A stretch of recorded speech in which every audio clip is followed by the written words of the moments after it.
Hola, soy Bernardo. Ya tenemos Nobel de Economía de 2020 y este año ha caído en contribuciones a teoría de juegos, en particular a teoría de subastas y diseño de mercados. Tema súper interesante y del que os voy a contar en este vídeo un poco por encima y de forma muy sencilla cuál ha sido la contribución o por qué se les ha dado este premio a Paul Milgrom y Robert Wilson. Yo creo que todos más o menos tenemos una idea de qué es una subasta, o al menos conocemos alguna. Y muchas cosas que vemos en nuestra vida real hay subastas. Por ejemplo, el precio de las casas, productos financieros, quizás hayas comprado alguna vez algún producto en una subasta online. También deciden precios de cosas cotidianas, como por ejemplo el precio de la electricidad que pagas. Entonces, evidentemente, será importante pues tener un buen diseño de las mismas. Pero ¿por qué no es tan fácil, digamos, hacer subastas y diseñarlas? ¿Dónde está lo complicado? Pues en una subasta realmente, si lo piensas, hay muchos desafíos. Por ejemplo, tú no sabes el resto de participantes que compiten contigo cuánto valoran el bien que se está subastando. A lo mejor tampoco sabes bien lo que vale el objeto subastado y hay cierta incertidumbre ahí. Entonces, dependiendo de cómo hagas la subasta, puedes conseguir distintos objetivos. Por ejemplo, puedes diseñar una subasta para maximizar lo que va a ganar la persona que lo está subastando, ¿no? A lo mejor es lo que le interesa a esa persona. Pero a lo mejor si eres un gobierno quieres diseñar cierta subasta para beneficiar de alguna forma el bien común. Hablemos primero de Robert Wilson. Robert Wilson hizo grandes contribuciones a subastas, teoría de subastas, en lo que se llama subastas de valor común. ¿Qué quiere decir esto? Son subastas donde lo que se está subastando, el bien o servicio, su valor es común para todos, es el mismo valor para todo el mundo. Sin embargo, este valor que es igual, que es común, realmente nadie está seguro de cuál es exactamente hasta que tiene, digamos, el bien en sus manos. Por ejemplo, imaginemos que se está subastando el derecho a extracción de petróleo o ciertos minerales en una zona concreta.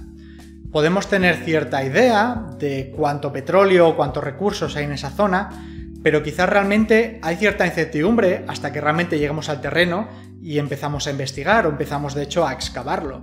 Hay cierta incertidumbre ahí de cuánto vale realmente esos derechos de extracción o ese terreno. Entonces Robert Wilson estudió teóricamente lo que podría pasar en ese tipo de subastas. Es lo que se conoce como la maldición del ganador. Esta maldición ocurre en subastas, como ya he dicho, donde no se sabe bien seguro cuál es el valor del objeto. ¿Qué ocurre? Entonces digamos que el valor del objeto es este. Entonces, claro, cada uno tiene una idea, mejor o peor, de cuál es el valor real, tiene cierta estimación. Hay errores y hay gente que se equivoca a lo mejor por arriba y hay gente que se equivoca por abajo. Entonces cada uno va a pujar dependiendo de lo que cree. ¿Cuál es el problema? ¿Cuál es la persona que se va a llevar la subasta? ¿Cuál es la persona que va a ganar esa subasta? Que va a llevarse los derechos de extracción o el bien. Pues va a ser la persona que tenga una puja más alta. ¿Y quién va a ser la persona que tenga una puja más alta? Va a ser aquella persona que tenga un error al alza más alto, ya que va a ser seguramente quien puje más y quien se lo lleve. Por tanto, quizás al estar equivocado no tenga un beneficio tan grande como pensaba o incluso puede tener pérdidas. Por eso es la maldición del ganador, porque a pesar de que ganas, puede realmente ser un regalo envenenado. Es decir, que el diseño de esta subasta puede hacer precisamente que aquellos que se lleven el bien sean aquellos que están más equivocados sobre el bien. Y claro, los participantes, siendo conscientes de esto, pueden de hecho pujar muy por debajo o por debajo de lo que creen para evitar esa maldición del ganador. ¿Y qué hay sobre Paul Milgrom? Paul Milgrom estudió subastas, no solo de valor común, como he dicho, sino también lo que se conoce como el valor privado. El valor privado de una subasta es aquel valor que es distinto para cada pujante, para cada participante. Por ejemplo, si la puja es un cuadro, quizás el valor común de ese cuadro sería a qué precio luego podemos revenderlo si lo tenemos, porque eso será algo común para todos, pero quizás el valor privado es realmente cómo de bonito es ese cuadro para ti, ¿no? A lo mejor lo quieres para colgar en tu casa o realmente lo aprecias más que otros por su belleza o por cualquier cosa particular de ti, ¿no? Entonces, ese valor distinto para cada persona es el valor privado. Paul Milgrom también estudió la maldición del ganador y de hecho estudió junto a Robert Weber qué tipo de subastas hacen que sea más probable o no que haya esta maldición del ganador. Por ejemplo, una subasta inglesa. No sé si lo conocéis, pero una subasta inglesa funciona de la siguiente manera. Si se está subastando un cuadro, se pone un precio inicial muy bajo, ¿no? Pongamos 1.000 euros. Y todo el mundo está con la mano levantada. Todo el mundo al inicio de la subasta está dentro de la puja. Está, digamos, aceptando comprarlo a ese precio tan bajo. Ahora bien, lo que hace el pujante es que poco a poco va subiendo y subiendo 1.100, 1.200, 1.300 el precio de ese bien. Entonces, a medida que va subiendo, cada uno de los pujantes va bajando la mano en señal de que a ese precio ya no está dispuesto a comprarlo. Entonces, poco a poco, las personas, los participantes van bajando las manos hasta que, evidentemente, pues solo queda una persona que está dispuesta a comprarlo a ese último bien. Y esa persona es la que se lleva el objeto. Esto es distinto de, por ejemplo, la subasta holandesa. Una subasta holandesa funciona al revés. Funciona de tal manera que primero se le pone un precio a ese cuadro o lo que sea muy alto, por ejemplo 5.000 euros.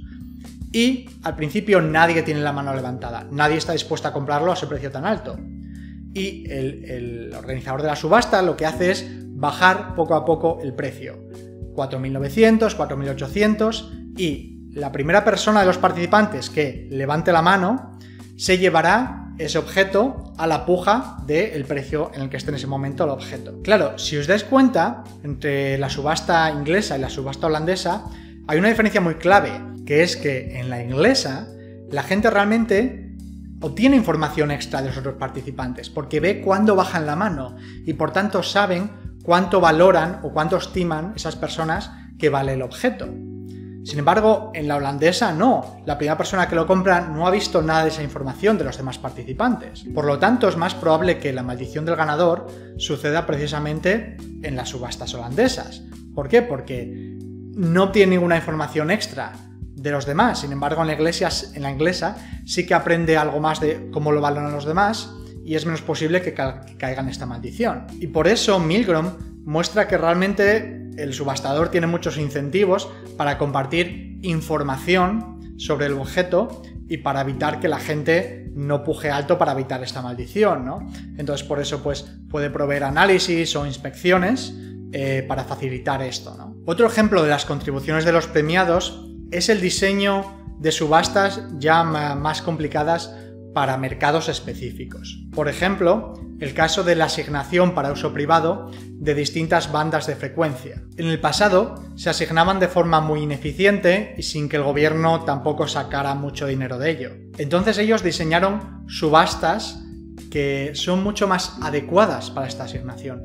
Y esto no es tan fácil como parece, porque a lo mejor hay una empresa que quiere una frecuencia en una determinada localidad, pero solo le interesa si puede conseguir la misma frecuencia en las demás localidades para tener pues una misma frecuencia nacional quizás. Sin embargo, a lo mejor hay otras empresas que están interesadas solo en una local, pero claro, pueden comprar la misma que la de esa empresa que está interesada en nacional para a lo mejor especular con ella y poder revendérsela en un futuro. O quizás a lo mejor hay riesgos en situaciones donde una empresa pueda adquirirlo todo y realmente tener un monopolio que sería pues muy perjudicial para la sociedad. Entonces diseñaron subastas específicas con características como por ejemplo que todo se subasta al mismo tiempo, o que hay paquetes, o que hay varias etapas, o ciertas características que las hacen muy preferibles a una normal o a cualquier cosa que se nos pudiera ocurrir. Son preferibles para las empresas y los pujantes porque pueden adquirir de forma segura ciertos paquetes o ciertas opciones que quieren sin temer a maldiciones o a especuladores o a nada extraño, pero también son beneficiosas para el organizador público,